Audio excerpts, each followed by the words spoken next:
Saat konferensi pers di Sekretariat Persiraja Stadion Hadi Murtala Lampinang, Ketua Pelaksana Zulfadli Adli melaporkan peserta turnamen diikuti 4 klub terdiri dari Sriwijaya FC Palembang, Persita Tangerang, Persika Kerawang, dan Persiraja Banda Aceh.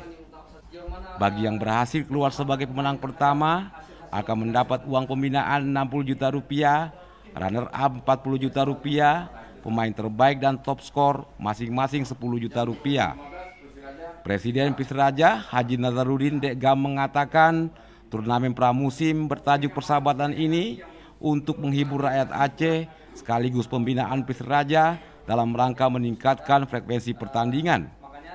Karena itu tidak saja mengundang klub selevel Persiraja di Liga 2, tapi juga Liga 1 seperti Sriwijaya FC yang baru-baru ini menjuarai Gubernur Kaltim. Dalam hal dana, ia mengatakan piala tersebut menggunakan anggaran pribadi selaku Presiden Persiraja tanpa sponsor maupun bantuan pemerintah. Sementara untuk kesiapan lapangan, pihaknya sudah membenahi rumput dan keramik, termasuk keamanan pemain maupun pembentukan panitia. Rencananya pertandingan dibuka Wali Kota Banda Aceh Amidillah Usman. Persiraja sendiri langsung berhadapan Persita pada Sabtu malam 10 Maret 2018 pukul 20.15 WIB. Minggu 11 Maret Persita akan bertemu Persika, Senin 12 Maret Persiraja melawan Persika, dan Selasa 13 Maret Sriwijaya FC melawan Persita.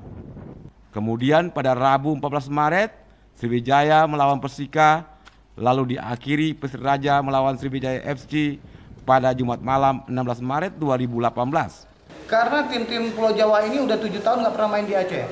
Tujuan kita terlebih daripada uji coba atau turnamen untuk meningkatkan semangatnya pemain Persiraja, juga bagian dari menghibur masyarakat Aceh.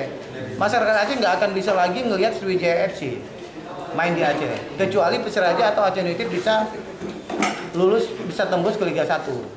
Jadi ini salah satu bukti nyata kita bahwa kita benar-benar ingin menghibur rakyat Aceh. Ada tim Liga 1 yang bermain di Aceh. Apalagi di sana ada Putra Aceh kan, di Sriwijaya FC juga Putra Aceh. Mereka juga sekarang baru menjuarai Piala Gubernur Kaltim. Tampak hadir pada konferensi pers Piala Presiden Persiraja tersebut Sekjen PSSI Aceh TM Khaidir, legendaris Persiraja Dahlan Jalil, para pengurus dan awak media. Tim Liputan TVRI melaporkan.